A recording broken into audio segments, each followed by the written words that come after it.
Arithmetic and logic unit, ALU। ALU जो है वो CPU का वो पार्ट है जो अरिथमेटिक और लॉजिक ऑपरेशंस करता है। उसके दो हिस्से आमतौर से कुछ प्रोसेसर्स में होते हैं, जो अरिथमेटिक यूनिट सेपरेट होता है और लॉजिक यूनिट सेपरेट होता है। कुछ प्रोसेसर्स के अंदर एक से ज़्यादा अरिथमेटिक यूनिट होता है। मिसाल के तौर पे एक फिक्स पॉइंट ऑपरेशन के लिए और दूसरा जो है फ्लोटिंग पॉइंट ऑपरेशंस के लिए। कुछ जो 80s और 90s के PCs होते थे उसमें जो फ्लोटिंग पॉइंट ऑपरेशंस का चिप होता था वो सेपरेट कर दिया जाता था और उसका नाम होता था न्यूमेरिक प्रोसेसर।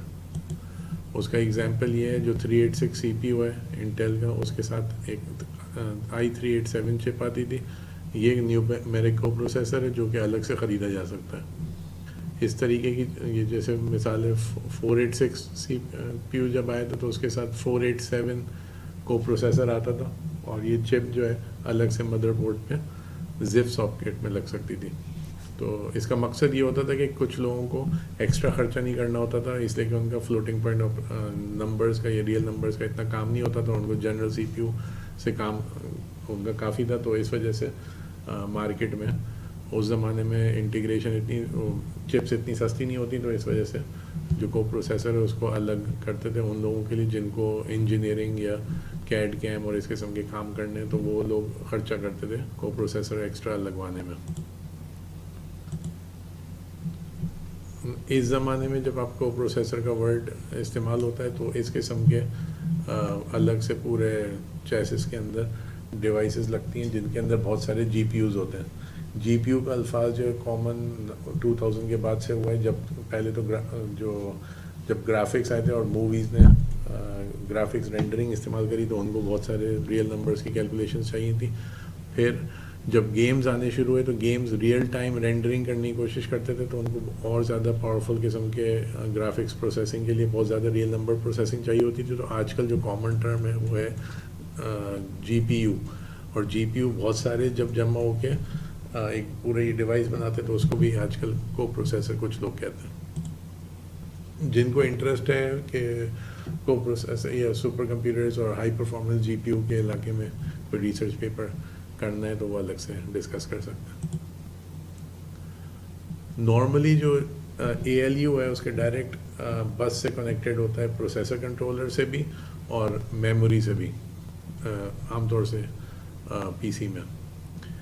इनपुट आउटपुट्स जो फ्लो करते हैं एक ही सेट ऑफ वायर्स पे, उसको बस कहते हैं। जो बस होती है वो सेट ऑफ वायर्स जिसमें एक से ज़्यादा डिवाइसेस लगे हुए हैं, लेकिन डिवाइसेस को डिसाइड करना होता है कि कब कौन जो लाइनों के ऊपर डेटा भेजेगा।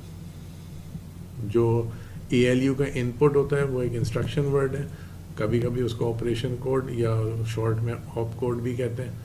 और ऑपरेंड्स होते हैं जो इनपुट्स होते हैं, एक तरीके के वेरिएबल्स होते हैं जिनके ऊपर वो ऑपरेशन परफॉर्म करना होता है।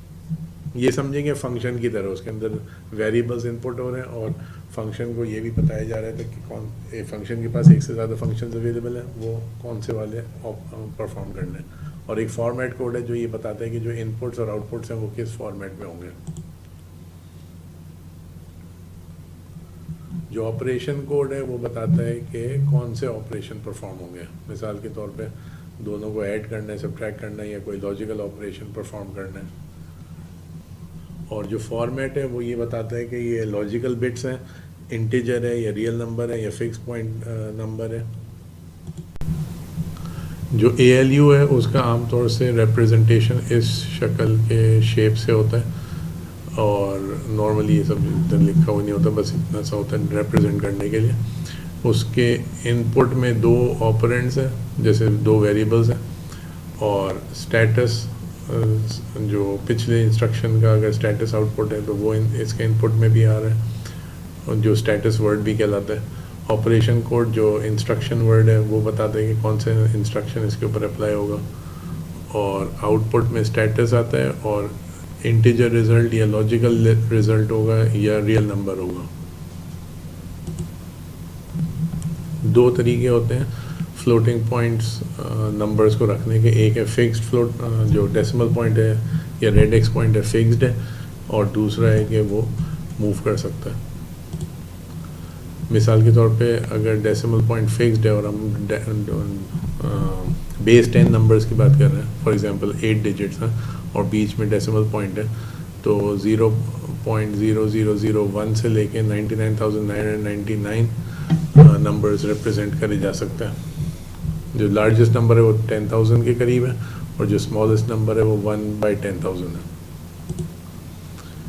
इसी तरीके से जब इनको अगर जैसे डेसिमल या बाइनरी में कन्वर्ट करेंगे तो अनसाइंड फिक्स पॉइंट में साइन का कोई ऑप्शन नहीं होता और साइन फिक्स पॉइंट में एक बिट इस्तेमाल होता है साइन के लिए। तो 3 पार्ट्स हो सकते हैं, साइन, इंटीजर फ्रैक्शन और ये डेसिमल पॉइंट, उसके बाद जो फ्रैक्शन पार्ट है। ये बाइनरी या डेसिमल ये जो भी आपका बेस है उसमें हो सकता है, लेकिन नॉर्मली कंप्यूटर्स में बाइनरी की बात हो रही होती है। जो नंबर्स रिप्रेजेंट करे जाते हैं ALUs में प्रोसेसिंग के लिए, वो नॉर्मल बाइनरी इसलिए नहीं इस्तेमाल होता है, इसलिए कि बाइनरी में जैसे अगर आप साइंड इस्तेमाल कर रहे हैं तो -0 भी आ सकता है, तो उसको अवॉइड करने के लिए एक 1's कॉम्प्लीमेंट मेथड होता है और एक 2's कॉम्प्लीमेंट मेथड होता है। 2's कॉम्प्लीमेंट जो है वो लॉजिकली बेहतर होता है। लॉजिकल सर्किट्स जो कंप्यूटर्स के हैं तो उनमें कम सर्किट्स इस्तेमाल होते हैं, इस वजह से 2's कॉम्प्लीमेंट आमतौर से इस्तेमाल होता है ALUs में नंबर रिप्रेजेंटेशन के लिए। जो नॉर्मल बाइनरी जैसे 7 है वो 0 1 1 1 लिखा हुआ होता है, उसको अगर 1's कॉम्प्लीमेंट में लिखेंगे तो सारे बिट्स इन्वर्ट हो जाते हैं। तो अगर 1 0 0 0 बनेगा तो वो ये शक्ल का हो जाएगा, वो लगेगा 8, लेकिन 1's कॉम्प्लीमेंट में जो 7 है वो 8 की शक्ल का होगा। वैसे ही 1's कॉम्प्लीमेंट में जो 12 है, जो 1 1 0 0 है, वो 3 की शक्ल में होगा। 2's कॉम्प्लीमेंट में ये होता है कि 1's कॉम्प्लीमेंट में 1 ऐड करते हैं तो आपको 2's कॉम्प्लीमेंट मिल जाते हैं, जो आमतौर से कंप्यूटर्स में इस्तेमाल होते हैं प्रोसेसिंग के लिए। 2's कॉम्प्लीमेंट में जैसे 7 है, उसके आप सारे बिट्स इन्वर्ट करके 1 0 0 0 लेंगे, उसमें 1 ऐड करेंगे तो 1 0 0 1 बन जाएगा। वैसे ही 12 की जो शक्ल है वो 4 वाले बाइनरी की तरह लग रही होती है। इसका एक एग्जांपल फ्लोटिंग पॉइंट का ये है, मिसाल के तौर पे बाइनरी में ये जो नंबर्स होते हैं ये 1s 2s 4s 8s ये तो आपको आते हैं। वैसे ही डेसिमल पॉइंट के राइट साइड पे जो डेसिमल में हम लोग 1/10 1/100 1/1000 कर रहे होते हैं, इसी तरीके से बाइनरी में 1/2 1/4 1/8 1/16 इस तरीके से राइट साइड पे डेसिमल पॉइंट क्या होगा। तो अगर 1011.101 लिखा है तो ये 1/5 नहीं है, ये लग तो रहा है कि 5 है, लेकिन ये हाफ है, उसके बाद 1/4 नहीं है, उसके बाद 1/8 है। तो अगर आप जैसे हाफ लेते हैं, या जैसे इस पूरे नंबर को लें, जैसे 100 जो है वो 8 होता है, तो अगर हम इन 3 डिजिट्स को लें 101 को, तो ये 5 की तरह लग रहे हैं, तो लेकिन ये 5 8s में से है। मिसाल के तौर पे ये जो पहला 1 है वो हाफ है, तो 0.5 वो हाफ के बराबर है, वो 4 8s है। वैसे ही ये जो 1/8 है, जैसे 1 है इधर, तो ये 1/8 है, ये 0.125 है, 1/8 है, इन दोनों को ऐड करेंगे तो आपको मिलेंगे 5 8s जो कि 0.625 बनते हैं। तो ये हो गया फ्रैक्शनल पार्ट। और जो लेफ़्ट साइड पे आपका नंबर है 101011, इसको टोटल करेंगे तो ये 43 बेस 10 में होता है, और साइन बिट नेगेटिव है तो ये -43.625 है डेसिमल के अंदर। फिक्स पॉइंट रिप्रेजेंटेशन का जो मेन मकसद है इस्तेमाल करने का वो है परफॉर्मेंस। अगर लिमिटेड नंबर ऑफ बिट्स होते हैं और क्या कहलाता है उनका डेसिमल पॉइंट फिक्स्ड होता है, तो लॉजिकल यूनिट इस तरीके से बनाया जा सकता है कि वो ऑपरेशंस तेज़ी से कर सके और कम टाइम में आपका काम हो जाता है, तो आपका स्पीड तेज़ हो जाती है इन ऑपरेशंस को परफॉर्म करने के लिए, अगर नंबर्स जो है वो फिक्स फॉर्मेट में है। रेडिक्स पॉइंट डेसिमल पॉइंट को कहते हैं, बाइनरी में जो है वो बाइनरी पॉइंट होता है, तो जो जिसको हम बेस 10 में डेसिमल पॉइंट कहते हैं और बाइनरी में उसको बाइनरी पॉइंट कहना पड़ता है। उसका जो जनरल टर्म है वो है रेडिक्स पॉइंट, जो कि सारे नंबर बेसिस पे अप्लाई हो सकता है। जो ALU का आउटपुट है वो आमतौर से एक स्टोरेज रजिस्टर में सेव होता है, और स्टेटस जो है वो स्टेटस रजिस्टर में सेव होता है, जिसमें ये सेव होता है कि जो ऑपरेशंस परफॉर्म किए गए थे उनमें कोई अंडरफ्लो, ओवरफ्लो या डिवीजन बाय ज़ीरो या इस किस्म का कोई इशू तो नहीं आया था, वो स्टेटस में होता है। और इस स्टेटस को कभी कभी मशीन स्टेटस वर्ड भी कहते हैं। ALU के अंदर आमतौर से इनपुट और आउटपुट की जगह भी होती है, प्लस अगर आप जैसे लेफ़्ट शिफ्ट या राइट शिफ्ट बिट्स कर रहे हैं तो जो एक्स्ट्रा बिट्स जो बाहर निकल जाते हैं एरिया से उनको भी स्टोर करे जाते हैं, तो जो शिफ्टेड रिजल्ट्स हैं उनकी भी जगह होती है। बिट्स जो है फ्लो करते हैं डिफरेंट सब यूनिट्स में, मिसाल के तौर पे हाफ एडर और फुल एडर होते हैं, तो और एक से ज़्यादा एडर्स जमा होकर एक्चुअल 32 बिट या 64 बिट नंबर्स को ऐड कर रहे होते हैं, तो वो जो है सब यूनिट्स कहलाते हैं। और जो सब यूनिट्स हैं वो गेटेड, बीच में गेटेड सर्किट्स होते हैं जो एक तरीके का बफरिंग कर रहे होते हैं एक यूनिट से दूसरे यूनिट के दरमियान। जो गेटेड सर्किट्स हैं वो एक सीक्वेंस लॉजिक के थ्रू कंट्रोल हो होते हैं, जैसे कि आपका एक फंक्शन या प्रोसीजर होता है, वो एक के प्रोसीजर के बाद दूसरा प्रोसीजर चला रहा होता है, तो उस तरीके से जो ALU है वो भी डिफरेंट स्टेप्स को डिफरेंट टाइम्स पे कर रहा होता है। मिसाल के तौर पे अरिथमेटिक मल्टीप्लिकेशन, एडिशन या मल्टीप्लिकेशन या डिवीजन वो मल्टीपल एडिशन, सब्ट्रैक्शंस और शिफ्टिंग ऑपरेशन से परफॉर्म हो रहा होता है, और डिफरेंट डेटा के ऊपर डिफरेंट नंबर ऑफ स्टेप्स चाहिए होते हैं, तो इस वजह से वो डिफरेंट गेट्स एक के बाद एक डेटा को शिफ्ट कर रहे होते हैं अगले स्टेप के अंदर। नॉर्मली 16 कॉमन ऑपरेशंस हैं जो परफॉर्म की जाती हैं ALU के अंदर। उनमें से एक एग्जांपल है कि बिट्स को मैच करना। जो 16 ऑपरेशंस, उनका सिंपल एग्जांपल एक है 74181 चिप, जो पुराने 80s और 90s में इस्तेमाल होती थी CPUs बनाने के लिए। मिनी कंप्यूटर्स में भी ये इस्तेमाल होती थी 80s में। ये आपको तकरीबन 500 रुपये की मिल सकती है, 500 से 1000 रुपये की मिल जाएगी एक्सपेरिमेंट्स करने के लिए। इसके अंदर जैसे ऑपरेशन कोड होता है या इंस्ट्रक्शन वर्ड होता है, उसके लिए 4 अलग पिन्स हैं, और इसमें जो चिप इनेबल की जो पिन है उसमें लो वोल्टेज या हाई वोल्टेज के ऊपर आप फंक्शन सेट कर सकते हैं। अगर लो वोल्टेज इस्तेमाल करेंगे चिप इनेबल पे तो ये वाले फंक्शंस परफॉर्म होंगे और ये आउटपुट्स आएंगे, और अगर हाई में ऑपरेट करेंगे तो ये फंक्शंस परफॉर्म होंगे और ये आउटपुट्स आएंगे। और इन फंक्शंस को सिलेक्ट करने के लिए ये 4 पिनें, सिलेक्शन पिन्स इस्तेमाल होती हैं। तो नॉर्मली ये वाले जो डेटा है इसको ऑपकोड कह रहे होते हैं, तो ये जो 4 बिट्स हैं।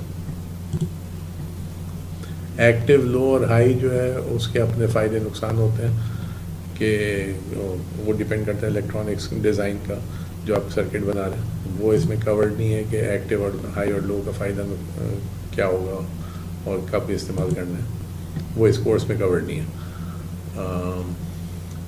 जो ALU है उसमें जाहिर सी बात है प्रोसेसर का बहुत इंपॉर्टेंट हिस्सा है, और उसके अंदर मज़ीद डेवलपमेंट्स हो रही होती हैं कि उसकी एनर्जी किस तरीके, एनर्जी कंजम्पशन जो गेट्स हैं और लॉजिक गेट्स हैं किस तरीके से उनको डिज़ाइन किया जाए कि कम से कम एनर्जी खर्च हो प्लस उनकी स्पीड भी तेज़ हो। ALU जो है वो मल्टीपल लॉजिक गेट से बना होता है। उनके एग्जांपल्स आपने पहले और कोर्सेज में पढ़े होंगे, जैसे एंड, और, नॉट, नैंड, नॉर और XOR। ये बेसिक लॉजिक गेट्स हैं, इनके कॉम्बिनेशन से बाकी कोई भी और लॉजिक परफॉर्म करी जा सकती है। 2 सर्किट्स हैं जिनके बारे में डिस्कस किया जाएगा अभी, वो है मल्टीप्लेक्सर्स और डिकोडर्स। ये आमतौर से इस्तेमाल होते हैं ALU में और एड्रेसिंग में। मल्टीप्लेक्सर का एग्जांपल ये है कि जैसे 4 डिफरेंट टाइप्स ऑफ इनपुट्स हैं, उनमें से एक सेलेक्ट करना है, तो ये जो सिलेक्शन के वायर्स हैं S1 और S2, ये 0 से लेके 3 तक जो डिजिट्स रिप्रेजेंट करते हैं, वो ये इन 4 में से एक को सिलेक्ट करके इन डेटा लाइंस को आउटपुट वाली लाइन पे कनेक्ट कर देंगे। ये एग्जांपल सर्किट है, ये सिलेक्शन लाइंस है और ये डेटा लाइंस हैं, और इन डेटा लाइंस में से एक सेलेक्ट होके इस आउटपुट पे आएगा। इसको कहते हैं मल्टीप्लेक्सर। और इसी का एक तरीके का रिवर्स फंक्शन है, उसको डिकोडर कहते हैं। मिसाल के तौर पे 3 इनपुट लाइंस हैं A, B और C, तो ये समझेंगे जैसे 3 बिट्स हैं, तो ये 0 से 8 तक नंबर्स रिप्रेजेंट कर सकते हैं, 0 to 7 नंबर्स रिप्रेजेंट कर सकते हैं, जो कि टोटल 8 नंबर्स हैं। तो ये 0 से लेके 7 तक इनमें से एक जो है वो एक्टिव होगा डिपेंडिंग कि इसका इनपुट क्या है। तो जो भी डिकोडर में बाइनरी इनपुट होता है उनमें से वो सिर्फ एक आउटपुट लाइन एक्टिव करता है। इसका एग्जाम्पल इस्तेमाल कैसे होता है, जैसे एड्रेस लाइंस 0 से 9 तक आपके पास 10 एड्रेस लाइंस हैं और 4 चिप्स हैं मेमोरी की, और हर चिप जो है वो 8 बिट्स लेती है बस पता करने के लिए कि कौन से 8 बिट्स का डेटा आउटपुट करना है। लेकिन 4 चिप एक साथ डेटा आउटपुट कर सकते हैं, तो अगर आपने एक एड्रेस 4 चिप्स को दिया तो चारों को डेटा बस पे आउटपुट करवाना नहीं है, तो उनकी जो इनेबल लाइंस हैं वो एक डिकोडर में आपने ऐड कर दिया और 2 एड्रेस लाइंस जो हैं वो डिकोडर को दे दी।